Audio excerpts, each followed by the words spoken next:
from the railroad sector to the economic developments in the country to the many other things that's supposed to be happening, the President of the Republic of Ghana has been addressing the media and taking questions in the rather brief encounter with the media at the Flagstaff House, which is now Jubilee House. We should know that for now. You're welcome to Upfront. Today, the minority in Ghana's parliament will get the opportunity to interrogate the issues the president raised and also put the entire encounter into the right perspective. I'll tell you about my guest after this break.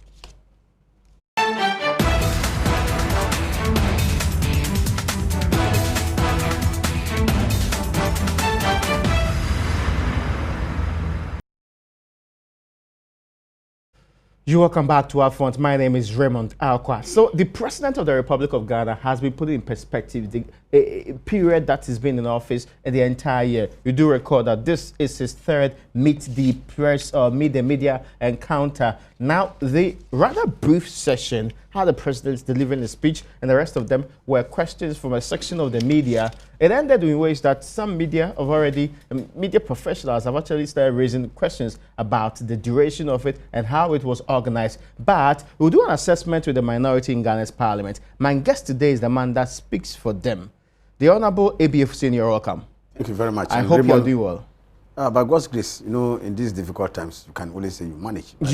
Your difficult times does not reflect in the packets or the reality on the ground. Raymond. The President of the Republic of Ghana today put it squarely there that you cannot make the claim that they are difficult times, that his economic policies are not reflecting the pockets of the people. He says the evidence is that if the woman who has been paying school fees under your tenure in the NDC's time is no longer paying school fees for the child in the senior high school, that woman will have more money in their pocket, except you've been misusing this money. That is the direct response to it. Anyway, we'll come to that, but generally, how did the media encounter go for you?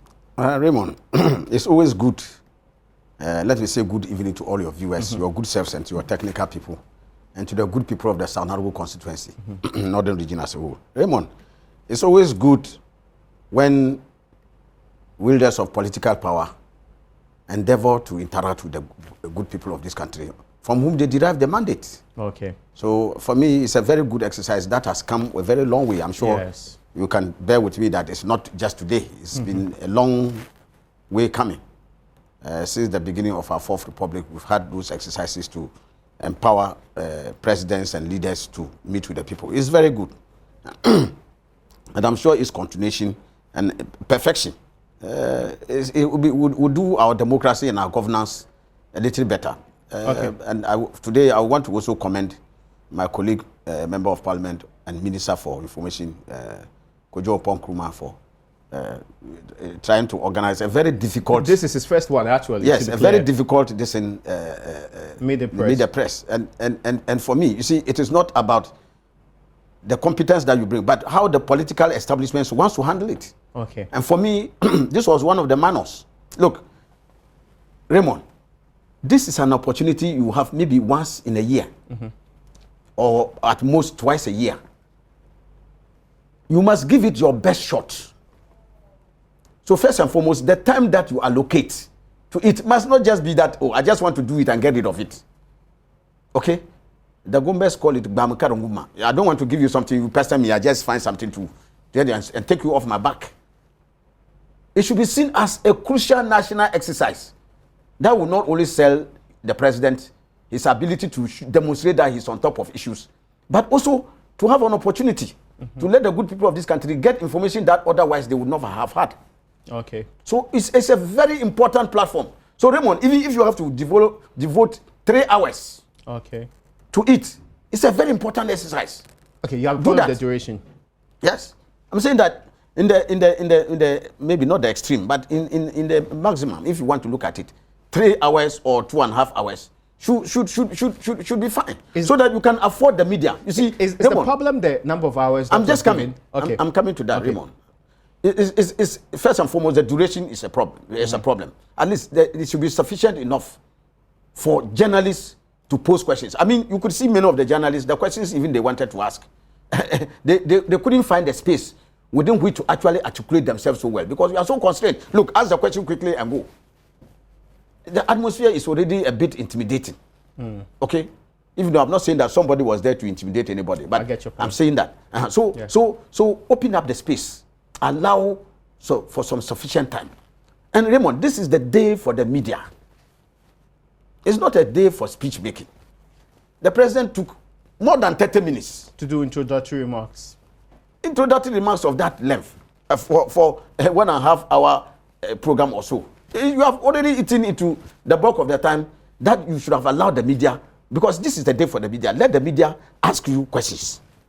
So if there certainly may be room for introductory remarks. It should be 5, at most 10 minutes. Okay. Raymond, not that much, because this is not a day for speech making. Like I said, it's a day for the media to interact with His Excellency the President about the state of the Republic, and also find out and enable you in your answers to tell the good people of this country you're still watching for the past 2 years. But to be fair, it would have been close to impossible for all the journalists who ask questions, really. There are about 60 of them. Yes. The 60 of them, each of them is given 1 minute to even ask questions. Raymond, the president won't answer at the time of the hour. Raymond, if you all can't ask questions, at least, and people see that even a reasonable number of them. Which one will be the reasonable number? Oh, Raymond, I won't sit here and just prescribe it now, but you know the number of journalists who were there. Yes. So even a significant percentage of them. Okay, half or more of them are able to ask questions. At least it gives some relief that some reasonable opportunity has been given to them to feature their questions and interact with the president. Except that there's no set standards or timing for this engagement. Yes, certainly. But I'm saying that the discretion is a discretionary matter. Yes. And in doing these discretionary matters, there's an objective. Whatever you do must dovetail into the objective that you have, so that you realize what you set out to do from the beginning. There has been an accusation that these engagements have been more symbolic than anything with real meaning. That it is just to represent some form of engagement which might not, in essence, make a lot of, engage everybody. Yeah, Raymond, I would differ. It's nevertheless an important platform. I mean, of course, in a democracy, so people are entitled to their views. Okay. I mean, based on what they see. And I think that it is some of these minuses that I'm talking about that tend to give people the impression that some of this may just be symbolic or they are just mere political gimmicks. So besides cutting down the introductory comments to a minimal or nothing, there should have been more time. There should have been more time. Exactly. And you say that 3 hours. So if you had cut down the introductory remarks, added a bit more time, you see that you even have more time for more journalists to feature. Okay, and even for yourself to prefer more answers to the questions that are being asked. And that would enrich the content of the Let me appeal to the journalism program. background that you have. Your excellent journalism work you've done before. Let's evaluate the questions of the journalists that were there. Were they standard? Did they touch on the major issues? Were they the kind that you wanted to hear?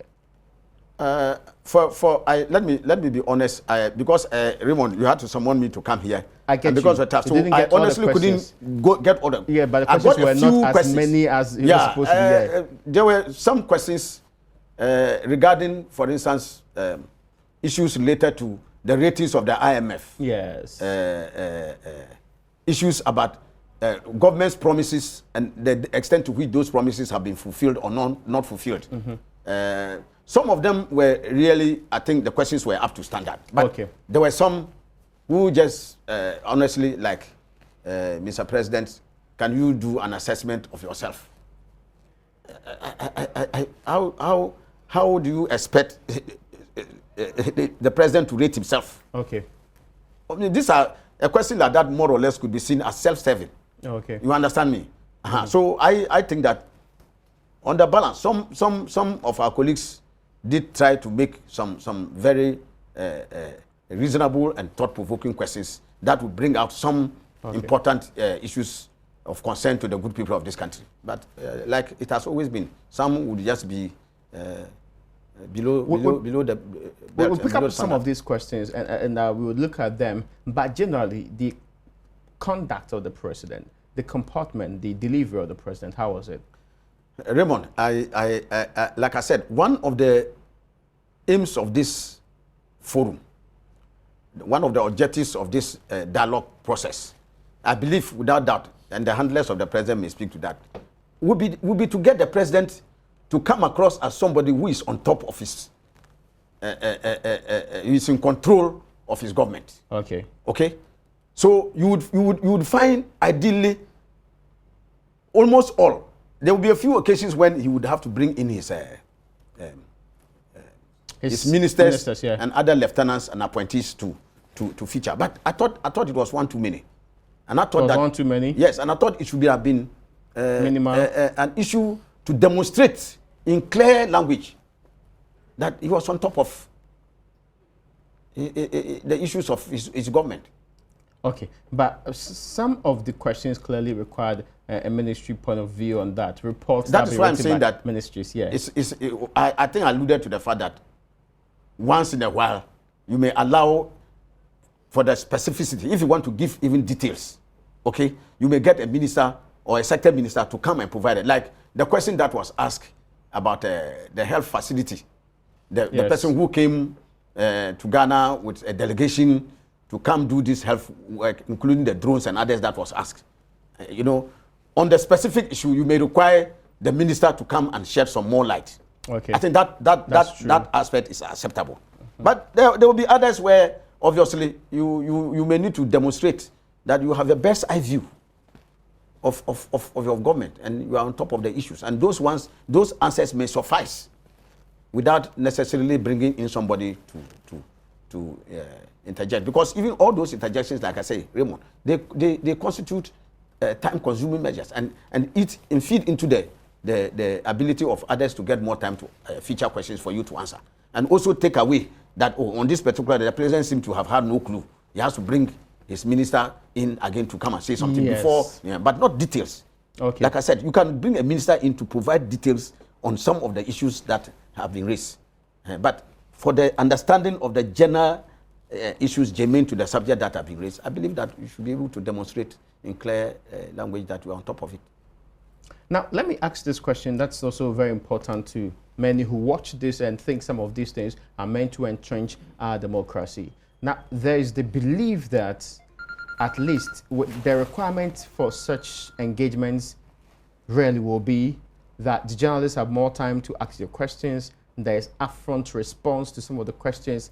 The president, let me take the very last question from his good friend, Charles Techibodu, about civil society and those of you in the minority. Your comments about some of his key and flagship programs, one including 3 years, such as demanding a review of same. The president, in his commentary, talked about, for example, that, some people without competence, without the ability to understand some of these policies, speak just anyhow about it. And some of them speak by virtually blowing hot air without any substance to what they're saying. What's your response to that? Raymond, I disagree with His Excellency the President. Raymond, people may even speak from their own personal experiences. Either their parents, they have experienced it without even having a thorough understanding of what the system is. But the fact that they are going through certain experiences, Raymond, I may not be conversant with the policy underpinning double track, okay? But if my ward has to sit home, or I have to get a teacher for my ward who has to sit home for 2-3 months to be taught at home, you understand? My experiences on that matter would be of importance to the government. It will constitute a very important feedback for government to have an idea as to how parents feel about the system. So this may not be somebody who has an expert idea of what double track is, but he's had to bear the brunt of the repercussions of the double track. And so the effects that are telling on those parents, guardians, vis-a-vis their wards who are attending those schools, are very experiential things that government would need to factor on board in the bid to review policy. Okay. So it is not always that somebody should be an expert in a certain field to be able to proffer you some advice or to make comment or run commentary on the matter. I respectfully disagree. Now, the president gets back to the point that we started with this conversation with. He actually tells us straight in your face that those of you that are complaining that there's hardship in the country, there's real money in the pocket of the people. The fundamentals of the economy, the improvements he's made in the economy, they are reflecting in your pocket. You disagree? Raymond, I've always said that, together with the statistics that they peddle about, some of which are of doubtful credibility. Raymond, the sweetness of a pudding is not the aroma. It's always in the eating. And not mean a person that His Excellency the President himself has had to accept that there's hardship in the system. Yes, but he says that there's more money in the people's pocket now than it was before. That is respectfully the furthest you can go from the truth. Raymond, just go outside here. When I was coming here, I saw, just as I dropped, there was an argument between a taxi driver and a client. And I was putting his hand and said that, just my this thing I'm paying. I don't have anything again. But the other person, the individual cannot be a reflection of the entire society. I'm just giving you a macrocosm. I just got here. Okay. Joy FM is a reputable. Take your cameras and go out. Yeah. But you have to give me evidence that standards of living are worse off now. I can give you that you may not even reach the next traffic light. And you would have even accomplished the objective of your mission. The number of people you meet who will complain to you that their pockets are empty. Raymond, under the aegis of this government, within 2 years, fuel prices have gone up more than 17 times.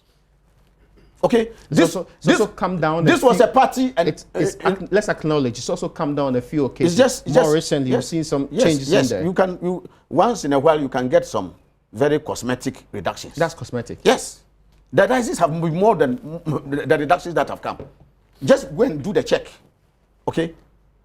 But Raymond, I'm saying that this is a government we are in opposition that had promised the good people of this country that fuel prices at 14 cedis a gallon at that time was way too much, and that the government of His Excellency President Mahama was insensitive. And that when they come, if the good people of this country entrust the mandate to steer the affairs of this country in President Akufo-Addo, they will see, they didn't say only reductions, they will see drastic reductions.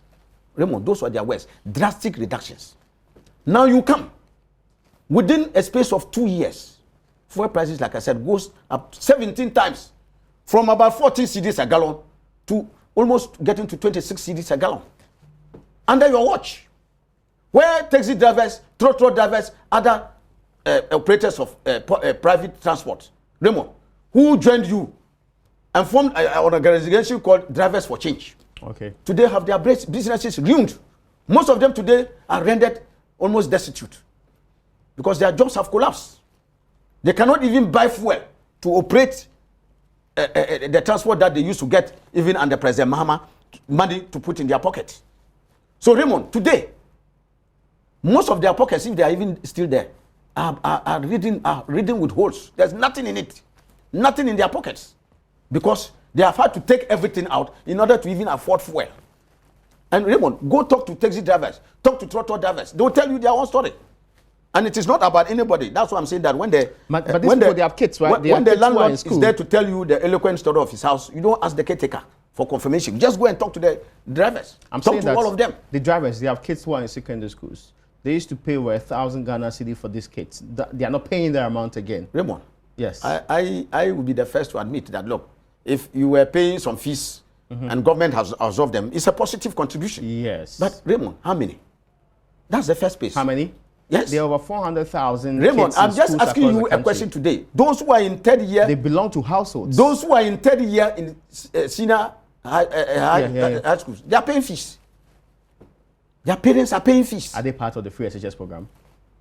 Didn't you say free SHS? You just said free SHS. It started with the batch. We started with the first and second now. I'm just saying that you said free. Yes. It should be free for all those who were in the system. That was not what the MPP even promised the good people of this country. President Nana Akufo-Addo in opposition said all those who are in the SHS, which meant from Form 1 to Form 3, and eligible, they were all eligible to enjoy free education. That's why you put the NPP put the caption, free HHS is coming for all. Okay. So when you say for all, you mean for all. I get your point. So that is not what even they promised the good people of this country. So people are still paying fees. So what do you say to the parents of those who are still paying the fees for the third years, even as at last year, even inclusive of the second years? It was only first years that they took. Okay? I get your point. So Raymond, that is that. Secondly, there are serious bottlenecks. Today, we have had to operate what some people even call the traffic light educational system now. What's the traffic light? Red, yellow, green. Okay, no, the double track. Oh, yes. Now you got me confused. Exactly. So I'm just giving you this, Raymond. There's only green and gold. Whose wards? Okay, first and foremost, there are people whose wards have been posted to areas which are even schools where they don't have accommodation. They are compelled to go and look for accommodation to house their wards. Raymond, how much, you know rents in this country, how much does it cost to rent a facility? It's more than the fees. Yeah, that's true. Okay? So for such a person, have you done the person any good, or it has been a disservice? Because the person has to even cost more money than you have done, even you was even paying the fees. So how does government get to be responsible for rent that's being charged? Is it not as a result of your traffic light policy? How is that Red, related yellow, to green. rent? That is what How it is that is. related to it? Raymond, you are implementing a policy. Yes, a policy that's supposed to make Raymond, people get money into the pocket. Raymond, so you're not paying the fee. I'm just wondering why. How is that related to how you rent? Even government can implement a policy without even planning. The government said the plan for it. Where was the plan, Raymond? You are aware that if you implement this policy, you can get increases up to these numbers. What do? You have to boost infrastructure. Okay? You have to make sure that classroom blocks, dormitories, dining halls, science resource centers, all those is, Raymond, you should make provision for them. I can tell you without any item of contradiction, Raymond, that for President Mahama's E-blocks, which are in so many places, it would have even been a quadruple traffic light system, 4 lights. Okay. Maybe we would have had black or white or some other color added to it. But for President Mahama's intervention, okay, Raymond, you are doing where the GET fund, which was established by the NDC to boost infrastructure development in secondary and tertiary institutions. You had compelled GET fund to use the money that they will use in building infrastructure in these schools to pay teacher training allowances, which was not part of their mandate. The capping brought about that change, yes. Yes. So it tells you that you have even lost your focus. But Parliament approved of this that capping. An institution, Parliament, you are in Parliament. I'm coming to that. We did not. I'm just even going to tell you that was a part of the problem that came. Which problem? Look, Parliament approved I'm saying that, of that particular law capping. Capping is, yes. I'm not talking about capping. I'm talking about a directive given to GET fund to devote about 52% of their resources to pay teacher training allowances, which is not in their core mandate. Because they were established expressly to do infrastructure. Yes, of course. I mean, the exactly. Act is clear. So you are taking them, of course, their mandate. And look at the mess. Look, Raymond, you go. That's why no wonder when even Akamba was going on his way, the student accosted him and said, "Look, we are suffering." He did that for political campaign. We are suffering. It was mere propagandistic engagement. Raymond, if you don't lick your lips, the Hamatan will pass them for you. There are Ghanaians who pass through the school all the time. I am telling you that, don't. Raymond, if I am a politician and I'm passing by and people want me to talk to them as a politician, I will stop and talk to them everywhere. Raymond, even if I go out from your studio here and I meet people who are willing to discuss politics with me, I'll stand and talk to them. Okay, it's different from you going to cover. And I'm just saying that if I'm on my way and I see students, why? Who says I cannot talk to them? In the run-up to the 2016, the MPP went even on campuses, okay, across the length and breadth of this country to do campaign in secondary schools. The NDC never for once even raised a finger against anybody. Today, a poor head teacher, a poor headmaster who was dead and didn't know what was going on, he has been taken out of his job. But how come he didn't know what was going on when he was the one who reported Akamba to the police? I am saying that as the head of the institution, some information must have come to you. That is after the event. Okay. And even in any case, even if he knew of the event, that was not. Was it a crime? Is it a crime for a politician to come to a school and talk to students? Show me the law. To invade the privacy of young students. Raymond, show me where that law is. Because they themselves, they don't even want to take a taste of their own medicine. That's what they did in 2016. But listen, the GS has come out with a directive that says stop that. I said, Raymond, where was the GS in 2016? The GS have always been there. They have just woken up to the reality that politicians were doing campaign. They have just woken to the reality that politicians are doing campaign in second cycle schools. Okay, now let me move on from this point because Dr. Bawumia even went to Gambara and told them, Alawa, they should make sure that not until the allowances are restored, this government, the NDC government and the President Mahama should never have peace. And did campaigns even right on campuses. But allowances have been restored. Nobody, today, you know what has happened? What has happened today? Raymond, they are now telling the teacher training allowance, teacher trainees, that they should go and apply. For what? For loans, students' loan. They are putting them on the student loan scheme now. When did this decision I am telling you that, Raymond, we are in the media. Sorry, you are saying that today. I am telling you that for the past decision, they have not paid them the allowance. Apart from the fact that there's a huge arrears. Yes. That they were supposed to pay them. They haven't even paid them. That is the new twist. That's the new policy now. I mean, I'm talking about policy. You're saying there's a that policy is a new policy today. Raymond, go check. They should go for loan. Raymond, go check. They are putting them now on the students' loan trust. Who issued this policy change? That is the GS, the Ghana Education Service and the Minister of Education. It's now a new policy. Go check. But the health that is what is institutions, happening. they are under the Ministry of Health. I am telling you that I'm saying the teacher trainees, and even go find out from the nursing. These are all teacher trainees. We are talking about nursing trainees. The nursing trainees, as we speak. Raymond, it wasn't long that they went on demonstration. I'm sure you heard them. I'm not aware. Yes, they did. Really? For non-payment of their allowances. I see. Some of them said even since the inception of the allowances, they haven't gotten anything. But can that be true? Yes. There are some of them, Raymond. Because we've heard that there's been a discord in the payments, and that sometimes they are paid, other times they're not paid. But complete non-payment Raymond, the man whose house leaks knows where it leaks. They are telling us that since the inception, and I heard their president. Yes, you've been the politician. I am uncomfortable taking you saying that they are telling you. So Raymond, go cross-check. No, that's no problem. Yes, but I'm just telling you, these are factual. Even they themselves cannot deny it. It's factual. That even the huge quantum of arrears that are waiting, and it cuts across so many. Raymond, when they were launching the afforestation thing, they did it with pump and pageantry. Yeah. Today, I'm sure you have heard what is going on. Yes, of course. Ever since then, not a single person has been paid to them. They are now on the streets. They've been advocating for the 7 months now. No pay. Now that they said they will pay them, they even indicated that they are paying them for only 1 month. No, but they have released money for the payment. That 1 month, the agreement they even had was that initially they should pay them about 3 months, so that they can stagger the rest. And they agreed to it, only for them to turn around today and tell them that they are paying for only 1 month. But 1 month is better. So you see, it's better than nothing though, because we are in a period sometimes it's worse. For Christmas. Raymond, if I know that I don't have any source of income, there's something I can find to do. Okay. But if you give me false hope and make me believe that I have a steady and regular income that I'll be getting, and I time myself for every month to undertake a certain pattern of expenditure, and the money doesn't come, Raymond, you are worse off. More importantly, there are even people who now even begin to look at you and think that you are even a source of income for them. Okay? And at the end, you yourself, you can't find your feet. Yeah, that's true. So it's worse. You can be in that situation, you are worse off. Okay, now let me move beyond the state of the economy. Of course, there are a lot of things that are actually touched on by the president in this particular engagement, except you have something else to say about this particular economy. So you disagree that it's reflecting the pockets of the people. Look, you disagree that there's more money in the pockets of Ghanaians today than compared to 2016 Raymond, when the NDC was I heard, in for instance, His Excellency the President tout the visit of the IMF.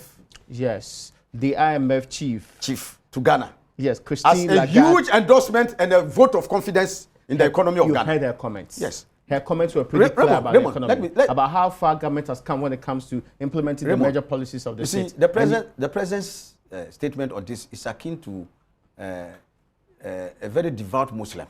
No Muslims who don't eat pork. Yeah. So it's like a devout Muslim who says he abhors pork, but relishes pork soup.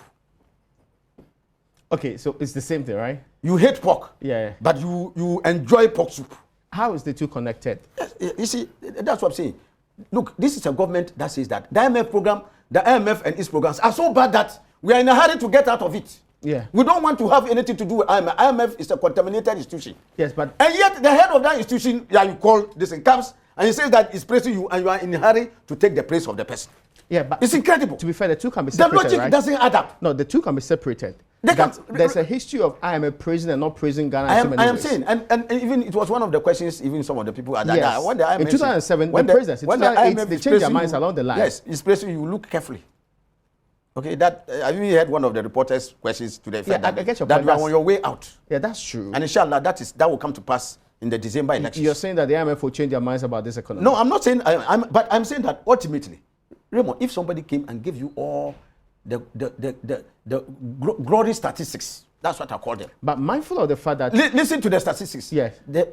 All the macroeconomic indicators, yes, they are painting in positive. Okay. Do you have one that's in the negative? Look at even our exchange rate.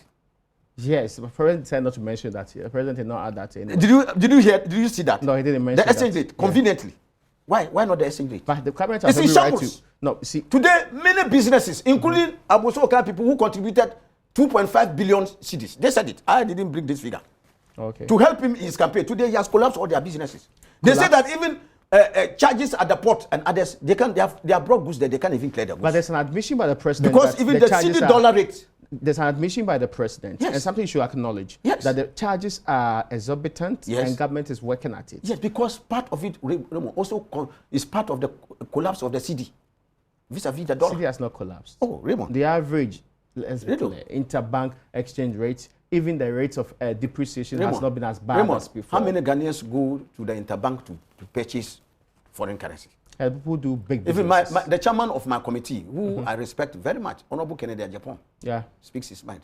Just ask them that the bank rate they are bringing, they should bring it. You want to change $10 million. Nobody can bring that kind of money. They don't, that's not where they take their money. Okay. If you are at Obosokan and you are going to South Korea to go and buy it, you have to go to the market, open market, and go and look for dollars. Not the you will not get it in the interbank rate. The interbank rate will never be the basis upon which you get that exchange rate. You don't have it. Raymond, this government failed to achieve its revenue targets. Government for 2018. That. But I heard the there was a hole of over 2 billion. The president, which has not been closed. You see, so that. You have missed your revenue targets. You miss your expenditure targets. You miss your exchange rate stabilization. Yes. Look, these are key fundamentals, macroeconomic indicators that indicate whether you have even done well in your economy or not. Yeah. And in spite of this, you want to come indicators. And look. So I'm even saying that let's assume all the macroeconomic indicators are superb. And they don't reflect in the pockets of Ghanaians everywhere. But we've had this Raymond, I am telling you that I know that you disagree. Raymond, for the purpose of even you are suffering. Oh, but how do you determine I am telling you. No, but all of us in this studio, we are okay. You can take me out of the conversation. No, we can still Raymond, I am telling you, my colleagues in Joy FM here, they are all suffering. Journalists are suffering, farmers are suffering, workers are suffering, soldiers are suffering, nurses are suffering, teachers are suffering. They are all suffering. I am telling you this, that, look, Raymond, I have never seen a hectic Christmas. Before in your life? How many days do you have to Christmas? Just look around town. In my I'm sure, I don't know whether it was Joy FM. I saw your some number of television programs in which they went to assess the mood. Yeah. And almost all of them, they said this is the worst they have ever seen. That's actually what I've heard virtually every Christmas. Yes, but I'm just... Every single Christmas, people say it's the worst they've seen. They are telling you what is up. If the person has sold well, why would he tell you that it's worse? It's worse because it's worse. Let's take a break. So Raymond, that is why I tell you that the evidence of the sweetness of the pudding is in the eating. I get your point, but let's so not the voodoo statistics sometimes you throw around. The macroeconomic indicators are so superb, and the people are wallowing in unprecedented suffering and hardship and misery. How does that match? I'll get back to you, but let's take a break now. My guest today is the Honorable A.B. Fuseini. He speaks for the minority. We are looking at the president's press encounter today, and much of the details is why we've been actually giving it out there. And of course, you heard the president outline many of the things that this government has done right, and also admit to some of the things that he thinks are not on the right path. After the break, we'll continue our conversation. We'll be looking at the other things he said. In fact, the president also said that he would prefer having drones that would deliver medical supplies to, in the instance, guinea fowl flying out of the country never to return. Many of these comments will be put under the lens after the break. You're welcome back. This is Upfront. My name is Raymond Akwa. So we're looking at what the president actually told journalists in country Ghana, and what we've been discussing this with is the minority spokesperson, the Honorable A.B. Fuseini. He actually is a member of parliament for Sagnarego, and he's in parliament. His exact committee you should be interested in is the communications committee, also because he's been a journalist before, so he's been able to tell us what the journalists did right and did wrong in this particular case. Now, we're on the topic of exactly what the president said. You've been talking about the pocket versus macroeconomic analysis that the president put out there.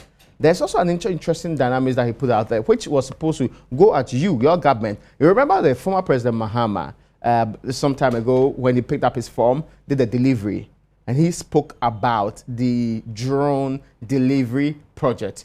In fact, it's the drone service agreement, which has become very topical in this country today. Let's be clear. The former president felt it was not a very wonderful deal. The president says he prefers that deal to having, and of course, he says 14,000 people are going to benefit from it, to having Ghanaians buy guinea fowl flying outside the country to Burkina Faso, as we knew was the case sometime ago, and never return. What's your response to that? Let me just even say, it was a politically self-serving statement. Guinea fowls don't know borders. So there was no issue of any migration. It was just a political... It never happened, but we knew in this country that Raymond, they were told that guinea fowls have left the country. You said how many guinea fowls? Ask the president how many. Ask those who always say they're guinea fowls. How many guinea fowls? So they never left? So, Raymond, that's what I'm just saying. It was a politically self-serving statement. But, Raymond, let us assume without admitting. Yeah. that if even guinea fowls ever left like the way in Fred, is it not a matter of a principle of good governance to learn from your predecessor? So that, assuming it was even an error that was committed, so that you don't do worse. Today, what he's doing is worse. Okay. This drone thing we're having, Raymond, even the contract price they are talking about, 12 point something $million. It's more than that. But let's even leave it conservatively at $12 million. You are talking about over 60 million Ghana cedis. Okay. So okay. For something that should not even be counted even anywhere close near to a priority. So we are paying for a service. We are not buying the drones. This has been repeated consistently. And that is even what makes it worse. Really? That even for a service, this is how expensive it can be. What will happen if you are buying it? Incredible. This is just even patronizing the services. And this is how it costs the Ghanaian taxpayer a whooping over 60 million Ghana cedis. That is incredible. Look, you go and even see the amounts they even say they are allocating to each side is so prohibitive. But Raymond, come back to the substance of the issue. You see, that is why it is not for nothing we have specialists and people who are experts in their areas. No mean an association than the Ghana Medical Association. Okay. Okay? Who are, Raymond, between you, myself, and even those in government, none of us have expertise in health delivery more than even those who are on the field. But they are health delivery experts who are not doctors. I'm not even talking about doctors. Yeah. Because in this particular matter, not only doctors, Laboratory Technicians Association have come out to make a statement to that effect. Okay. Those who are involved in direct healthcare delivery have all come out to say that, look, this thing is not, it should not even come near any priority. And that it is a waste. And that if you have money to give, Raymond, you have a place where even the Ministry of Finance, okay, cannot even give clearance for nurses who have graduated for the past 2 years to be employed. Do you have another example because we talked about this? Nurses. Yes, but because see, these are people who how is that connected to the drone technology because that will be used to deliver? Okay, let me ask you, Roman. Even sometimes it betrays a certain understanding of our fundamental policies and laws. Primary health care. Yes. You cannot even, you say the drones will deliver blood, for instance, to a remote area. You cannot even transfuse blood in those medical facilities you are talking about. Because by our primary health care regulations and laws, they cannot. Unless where there's a medical facility, where there's a supervising medical doctor. Okay. Okay, so then sometimes they don't even appear to understand even the policy that they say they are implementing. They don't. Otherwise, this bungling incompetence that has been shown in the handling of this matter will not have a reason. Especially when people who are experts, and Raymond, I've always said it, that you see, when the landlord talks eloquently about the story of his house, you don't need to ask anybody for confirmation. That is his subject area. That is his area. He knows every corner of it. So we should have listened to the GMA, listened to other medical people who are delivering. Raymond, let us assume without a meeting that even the facilities are there where you can send the drones to send this. Who will go and receive those items? In many of them, they are not even nurses. So if you have money, you will put that money into the primary health care, employ more nurses, midwives, doctors, and others to go into those fields. Look, President Mahama put up a lot of CHIPS compounds. I sitting here, Raymond, I'm a proud contributor because President Mahama, to show the commitment to the health and the well-being of the good people of this country, made his ministers, in fact, he deducted 10% from every minister, from every appointee, not just ministers, even appointees. 10% of their salary for years. And how many did to build CHIPS compound? And a number of CHIPS compounds were built. How many? Raymond, I don't want to double the entire time of but I can tell you that even in remote areas, Raymond, CHIPS compounds have been built. Some have finished and they are being used. Some are supposed to have been retooled by this government for them to be functioning, and they left it. That point you've made to me, what I'm unclear in my mind is exactitude.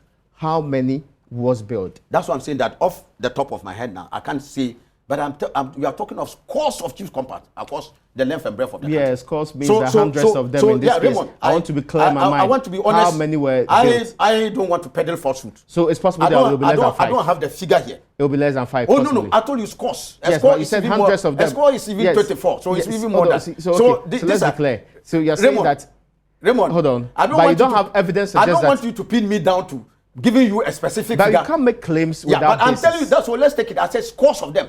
So let's just take their scores of them. Scores? Oh, Raymond, let's leave it here. Scores of them are across the length and breadth of the country. And I can tell you that even functionaries of this government will not deny that many chiefs compounds were built across the length and breadth of this country. The Ghana House Survey's 2017 report indicates that in 2016, there were a little over 4,000 of these chip compounds. Your government target was to increase the number to 6,000.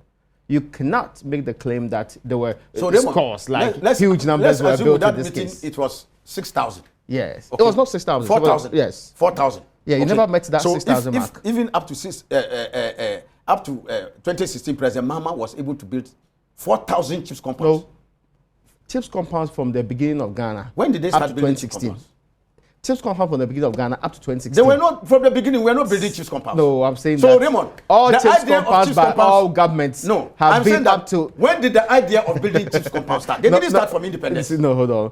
Coming from you who doesn't know the exact figures, please. Yes, let me put this right. Yes, Raymond, what I'm trying to say is that... You just helped me with the figure. As of 2016, there were over 4,000 of them. They were not up to 6,000, which was the target of the government. Raymond, if even there were 4,000. Yes. And I can say without any item of contradiction. Yeah. That the bulk of them would have been built from 2009 from His Excellency, the late Professor Bills, to President Mahama. That's not in doubt. So fine. That's not in doubt. So if that is the idea, ever since this government came, how many chips compounds have they added to what President Mahama built?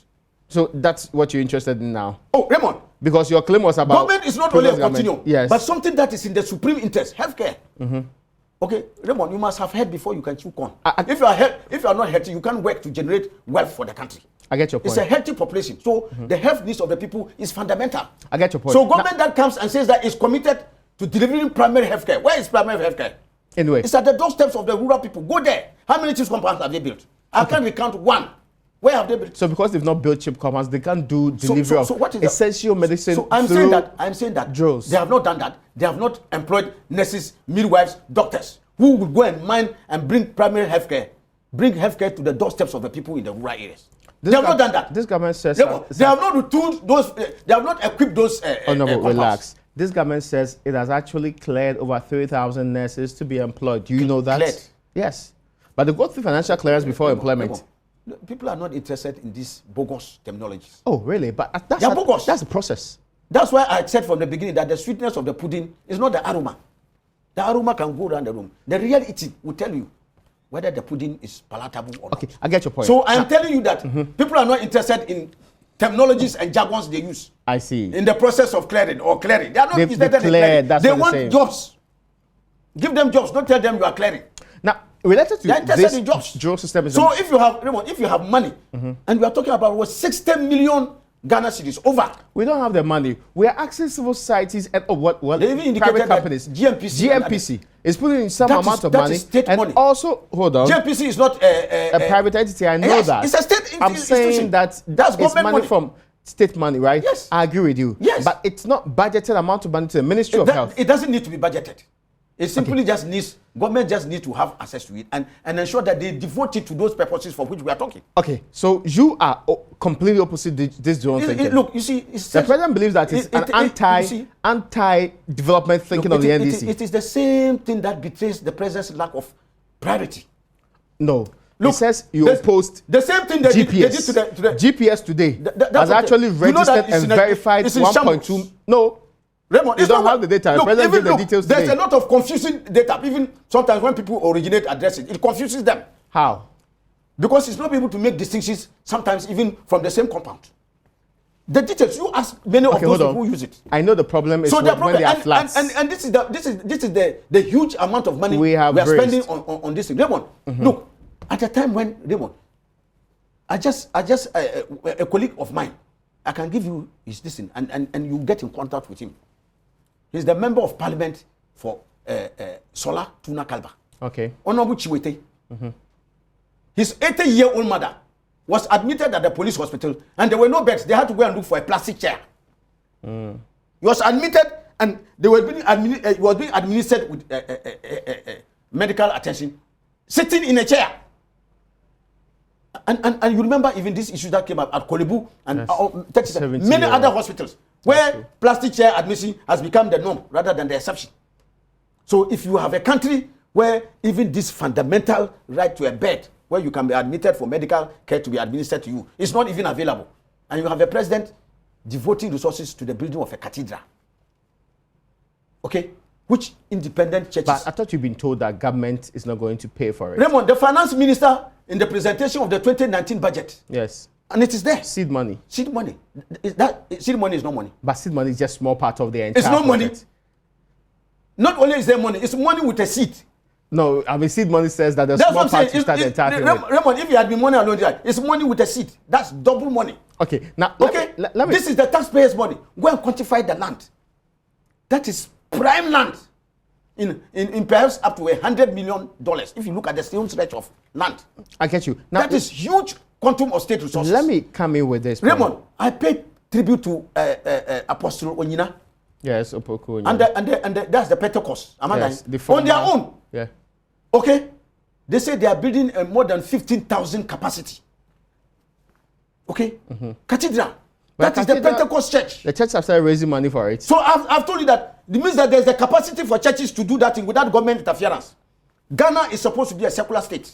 The government has no business engaging in the promotion of any religious activity. But I know they'll make reference to other religious groupings that. If you make reference to it, and it is wrong. It's wrong. If anybody has been doing that, it's wrong. You must not do it. We should stop. So the fact that something has been done wrong means that there's a justification for you to perpetrate another wrong. Government went to court to say that this claim of secularism is misunderstood. Are you aware? Have you seen the what rate is of government? misunderstood? Says secularism. What is secularism? Which is being played out by some what of is you secularism? that we are not a religious state. Are they going to build a shrine for Tigari? Turkwe, worshippers of Turkwe, will they have it? I don't know about worshippers of Janfo in my area, will they build a shrine for them? There's an African traditional religious grouping like that. Yes. Okay, I see your point. Okay. Now, let me move Tigari. on to... Yes. Noboko. I've heard of all of them. But okay, let me move on to this point. Kakanyami. Okay, now you've mentioned way too many that... the one in Ashanti region. I'm not aware of any again. Let me move on to this point. Now, the drone service. Yes. That's what you're talking about, right? Yes. And you think that's not priority. How about this Oslo, Norway building? The minister today reiterated at the press conference that there's not been a peso of the state's money gone into that project.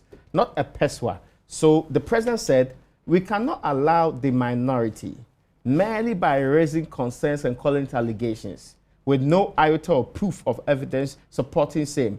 Government is not going to set up any probe as is being demanded by the minority in this matter, because you have to establish prima facie. You don't just set up probes, or else you won't do nothing as government. Raymond, we in the NDC, anytime we say that this thing... So you shut down your request? We in the NDC, anytime we say that this thing is a mail, we are holding it by the balls.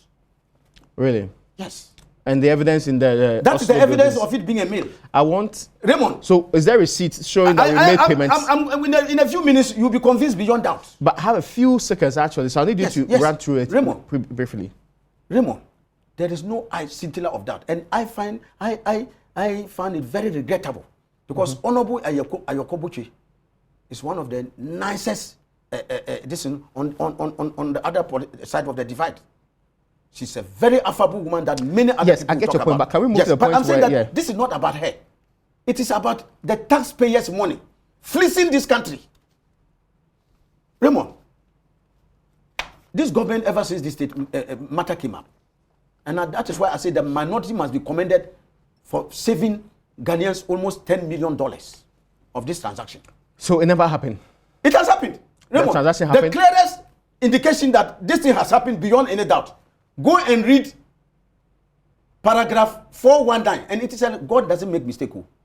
They made them to put it on an item 419. You know what 419 symbolizes? Is the act in Nigeria that is on corruption? And Azan, Kolon. I get your point. So what you're saying that so the paragraph 419, paragraph 419, go and read it. They say Ghana has already opened a mission in Oslo.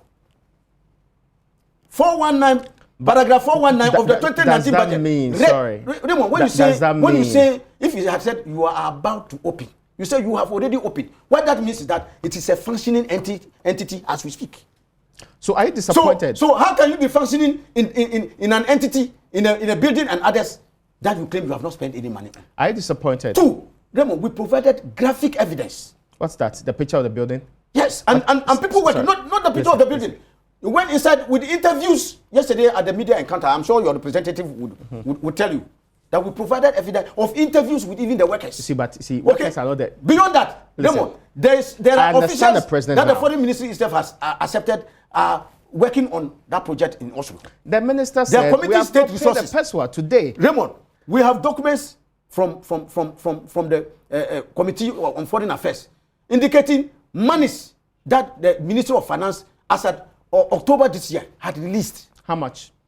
They had released about 50 million Ghana cedis. Was it to pay for the 8.3 million one? In this, it included the Oslo mission that we are talking about. Which specific item in this release statement details the Oslo mission was mentioned as one of the beneficiaries of the money that was released by the finance ministry. Undisputed. Sorry, Oslo mission, yes, but not the building. You see, let's dichotomize this. Where is the Oslo mission based? Where is the Oslo mission based? Yes. Yes, in Norway. In which building? It's supposed to be housed in a building, but they've not bought the building. Which building? They are telling you that the operations are going on as we speak. I just gave you paragraph 419 of the 2019 budget. But what shows that is that building? Because the minister said there were several buildings offered. Because that is the only building government has mentioned to us they had shown interest in. How did they characterize this? And Raymond, in all these documents, I can give them to you. How much they were sold for in Norwegian krona. Is it a receipt? No, these are documents. These are just write-ups on the paper. These are not write-ups. But no, hold on, sorry. But sometimes we should take the people serious. And it was one of the things that... This is no evidence that this some is payment has been made. Evidence. How is that evidence? And for you to dispute it, you must bring evidence to the contrary. But this is no receipt. How can just... It doesn't have to be a receipt. These are authentic documents. These are from... Look, I'm just showing this. Parliamentary service. That is obscene. Okay? How is this an attachment? You've seen this. This is a letter authored by the chairman of the Committee on Foreign Affairs. I can give it to you to read your viewers. I just want to in which they made abundantly clear the existence of that mission. I want a receipt that suggests that we paid for this with this amount. I'm sure you are backing at the wrong tree, because it is the Foreign Affairs Ministry that takes all these receipts and others. So your claim that there's been payment for it is very patent, and I've given you evidence that even in October this year, the Ministry of Finance released money for the payment of services and other commitments. I just told you 50 million Ghana cedis. 50 million Ghana cedis. For a building that we are saying here is supposed to cost $8 million. How is that possible? That is $12 million. Okay, even if it's 12 million, it cannot be 50 million Ghana cedis. I'm just giving you an example that this was money committed. I didn't say that is all the money that was committed. I just gave you an example of just one distance. So now, my final point, I need to go. Forgive me, I need to go. Look, Raymond, I know you have evidence. I need to go. This what are you going to do about it? The president said there's no probe coming and that nothing was done in this case. The minister was also there. Master, what are you going to do about this? The sad thing about our governance is how governance has deteriorated under President Nana Akufo-Addo. So you can't do anything. In respect of, no, see, I want to respond to this issue. Even before, no. Even before you have about my timing. I need a direct response to this matter. Let me just make this point. Even when allegations are made against his appointees, he says there's no scintilla of truth in this allegation. The president is in a hurry to clear them even before he has heard them. Yes, but I don't want you to go into history. Even when deal with this for the me. post deal came, and yes, that's history. Honorable Ajaku, I want you to deal with this for me. Honorable Ajaku was setting up a committee to investigate. The president came and cleared. Again, I want this issue dealt with. When the cash for seats came, and Parliament, in its wisdom, wanted to get to the bottom to say the president even went and cleared. There are several examples I know you can cite. So it is not new to us. The president. There are reduced governance at that level to clear people who are against allegations of malfeasance and other. He was in a hurry to even clear them before even the criminal activity. Are you going to court to pursue that? I'm saying that we are committed to protecting the public purse. This government. A simple question: can you go? We will go to every we will adopt every legitimate, legal, political, and constitutional means. Which is what? To get to the bottom of this matter. Specifically, what? Raymond. Whatever it takes to establish the truth. We are hearing that as a result of the exposure of the minorities, they say they are running away from the property now. So you said they bought it. Now I say they are running away from the property. But you bought the property, you want to dump it and run away because of the exposure of the amount that was involved. Use the property again.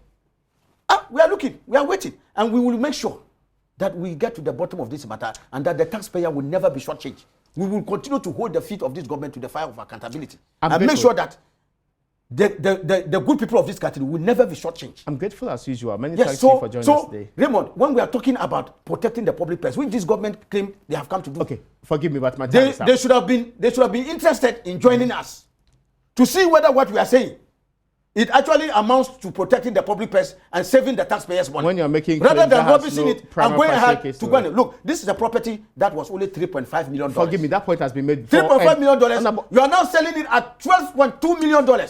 At this point, I need to run up on this. This is horrible. This is a rape of the public purse, Raymond. Well, folks, that's where we end today's edition of Upfront. My name is Raymond Dalkwa. My guest today has been the Honorable ABA Fuseini. He speaks for the minority in Ghana's parliament.